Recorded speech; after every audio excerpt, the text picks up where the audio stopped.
Alhamdulillahilladzi bi ni'matihi tatimmus shalihat.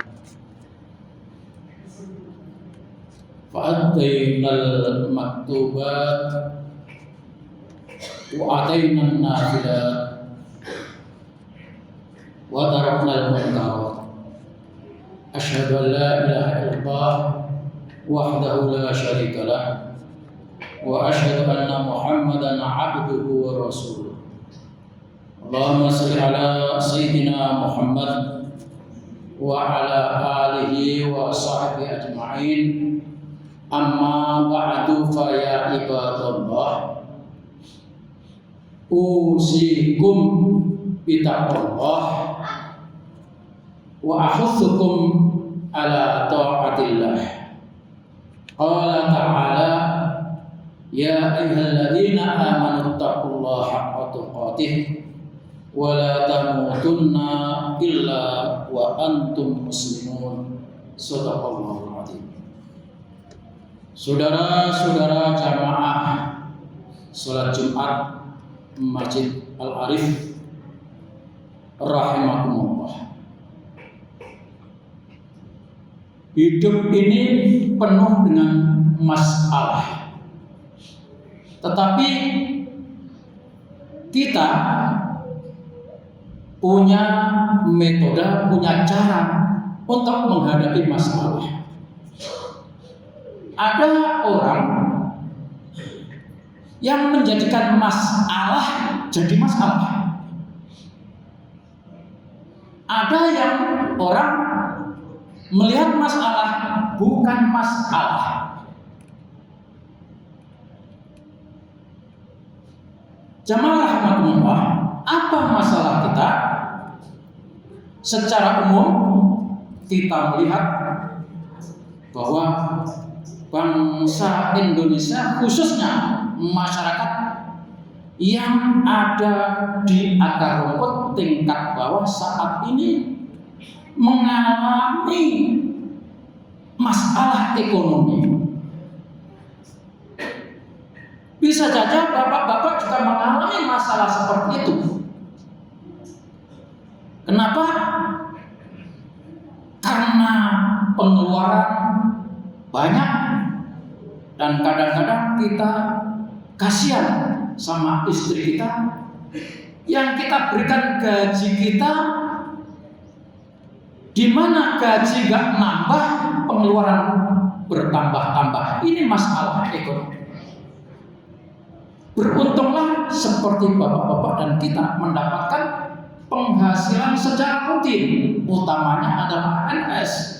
Tapi bagaimana orang-orang yang tidak mempunyai penghasilan secara rutin, di mana penghasilannya tergantung situasi? Itu satu masalah. Artinya bahwa kita sedang dilanda persoalan-persoalan ekonomi. Sesungguhnya ini bukan masalah di Indonesia saja, tapi seluruh dunia. Yang kedua, di era keterbukaan, di mana setiap orang bisa mengakses informasi media sosial, di sana ada tawaran-tawaran yang kadang menggiurkan kita. Kita yang kesulitan masalah ekonomi, lalu dipancing-pancing dengan adanya tawaran-tawaran mudah untuk mendapatkan uang. Maka banyak saudara-saudara kita yang terjerat hutang melalui online yang kita sebut namanya pinjol itu. Dan itu pada akhirnya adalah menyengsarakan. Itu terkait dengan media sosial. Belum lagi masalah-masalah yang ada kaitannya dengan informasi. Dan informasi ini bisa menjadi sumber perpecahan, dan bahkan akhir-akhir ini begitu banyak upaya orang-orang yang membingungkan, artinya menciptakan kebingungan bagi orang-orang yang sudah memeluk melakukan amalan-amalan Islam sampai saat ini, dan itu dilakukan dari dulu. Sekarang muncul yang katanya intelektual memahami Islam hanya dari satu sisi Al-Quran dan diterjemahkan dengan logika, diterangkan dengan logikanya, sampai akhirnya banyak orang-orang yang bingung menerima, menjalankan ajaran Islam. Bapak-bapak dan saudara sekalian, nanti Bapak bisa lihat di media sosial. Saat ini sudah mulai banyak orang yang membuat kita bingung. Katanya Islam, sholat itu tidak pernah diajarkan oleh Rasulullah. Sholat itu adalah budaya Arab yang diimpor ke Indonesia. Nanti Bapak bisa lihat. Kemudian ada lagi yang menyatakan haji itu adalah bisnis, tidak pernah diajarkan oleh Rasulullah, dan itu semata-mata hanya napak tilas. Begitu banyak dimunculkan, dan itu disampaikan oleh orang-orang berpendidikan dan mengakunya sebagai muslim. Ini masalah yang kita hadapi.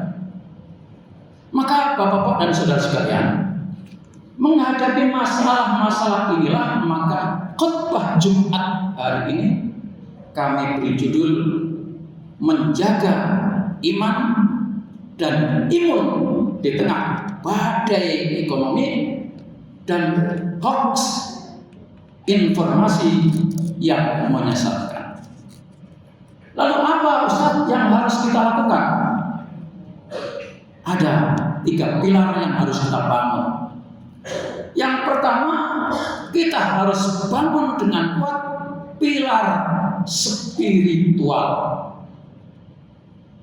Karena kalau spiritual kita ini tidak kuat dan ini menyangkut soal keimanan, maka pada akhirnya imun akan terkikis, capek, lelah, bingung, stres, dan sakit. Maka iman dan imun harus diperkuat. Pilar spiritual adalah kembali kepada Allah Subhanahu wa Ta'ala. Pertama, tentu sabar, karena semuanya tadi adalah ujian dari Allah Subhanahu wa Ta'ala. Bukankah kita sudah sering membaca alladzi khalaqal mauta wal hayata liyabluwakum ayyukum ahsanu amala. Dialah Allah yang membuat hidup dan mati untuk menguji siapa di antara kamu yang baik tindakannya. Sabar. Dan Allah juga menguji sampai di mana kesabaran kita nanti akan diketahui. Wala na'lamal mujahidin. Allah katakan, aku akan lihat siapa yang serius menjalankan amal ihsan atau ahsanu amal tadi. Kembali kepada Allah Subhanahu wa Ta'ala, kita perkuat amalan-amalan kita, takwa kita harus kita tingkatkan. Yang wajib jalan terus, tambah yang sunnah-sunnah, dan tambah pula dengan amalan-amalan kebaikan yang barangkali tidak disebutkan dalam hadis, tapi itu sebuah kebaikan. Maka siapa yang berbuat baik, Allah akan berikan kebaikan itu. Wa may yattaqillaha yaj'al lahu makhrajan wa yarzuqhu min haitsu la yahtasib. Barang siapa yang bertakwa kepada Allah, wa may yattaqillaha yaj'al lahu makhrajan, Allah akan jadikan buatnya jalan keluar dari kesulitan, wa yarzuqhu min haitsu la yahtasib.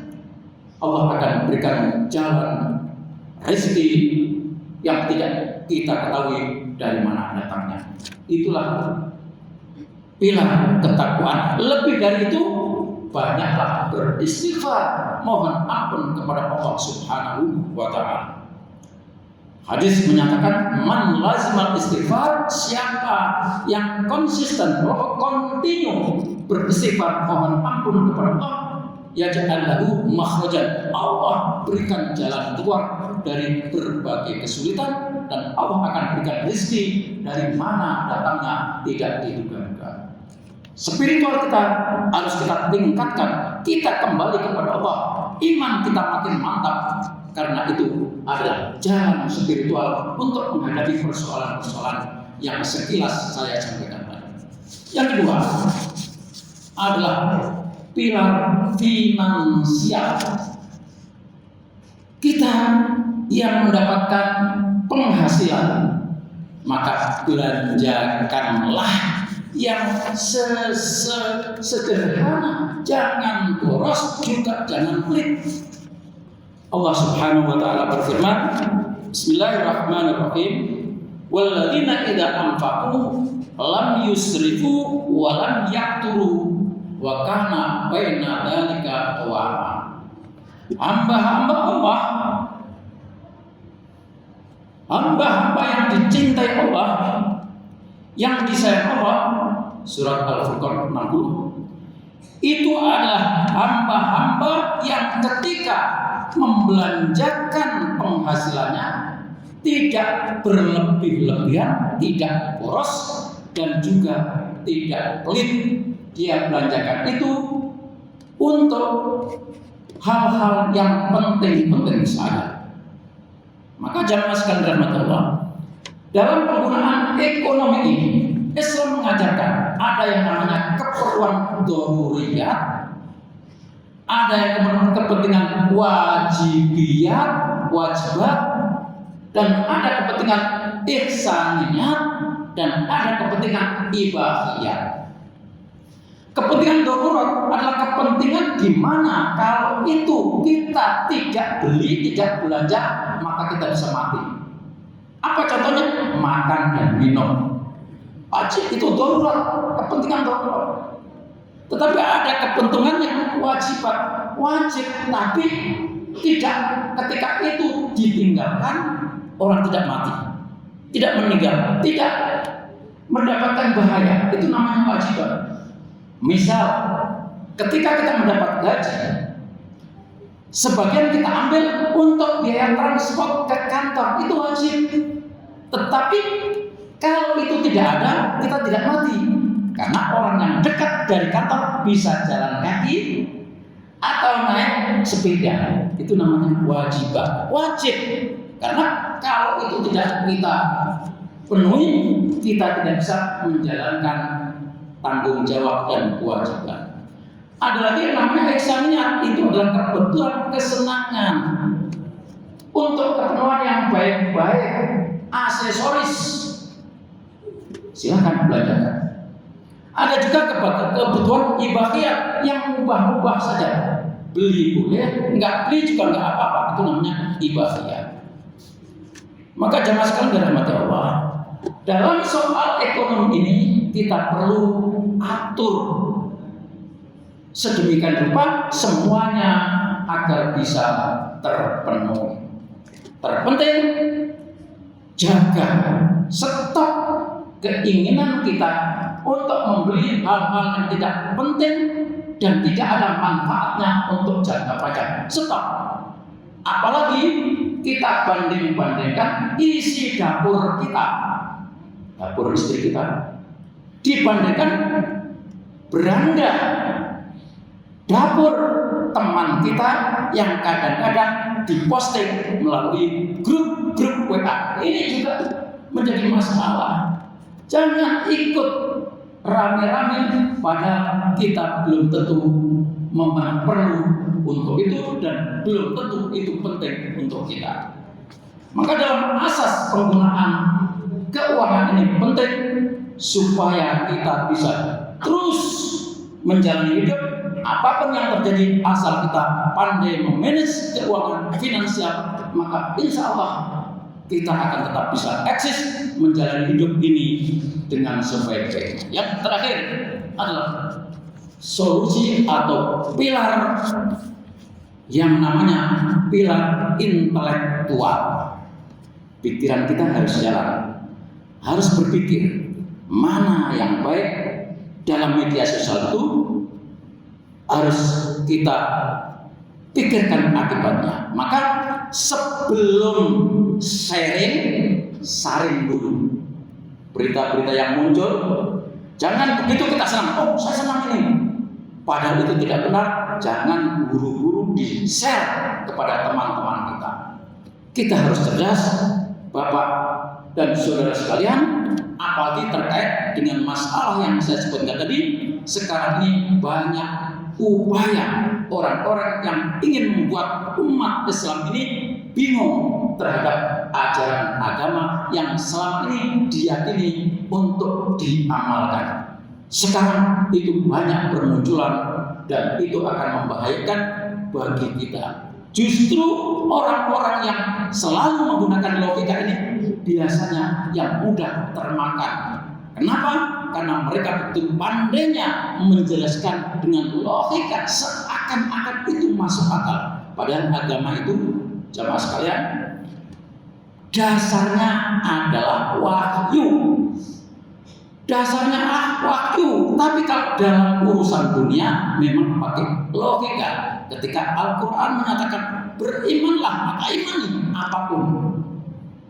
Ketika Al-Quran kerjakan apapun. Jangan ketika misalnya ada orang mengatakan sholat itu tidak ada gunanya ketika orang itu tidak memahami sholat. Kalau ini diterima oleh kita, ketika seseorang tidak paham sholat lalu tinggalkan sholat, maka apa jadinya? Pada perintahnya Allah Subhanahu Wa Taala, penting dirikanlah sholat. Soal kamu paham, enggak paham, jalankan. Sama dengan perintah bangunlah rumah. Kita tidak wajib mengetahui apa maknanya tiang, apa maknanya tembok, apa maknanya pintu, tidak tahu kita. Tetapi bangun rumah, nanti kamu bisa bahagia di dalam rumah itu. Sama dengan sholat, dirikanlah sholat, nanti kamu bisa bahagia setelah menjalankan sholat. Jamaah sekalian dan Allah, inilah 3 pilar yang perlu kita jadikan sebagai pondasi dorongan kita bertingkat supaya iman dan imun kita tetap terjaga. Insya Allah kita akan selamat dunia, selamat akhirat. Barakallahu li wa lakum fil Qur'anil azim wa nafa'ani wa iyyakum bima fihi minal ayati wa dzikril hakim wa taqabbal minni wa minkum tilawatahu innahu was-sami'ul 'alim. Aqulu qawli hadza wa astaghfirullahaladzim li wa lakum wa lisa'il muslimina wal muslimat fastaghfiruhu innahu huwal ghafurur rahim.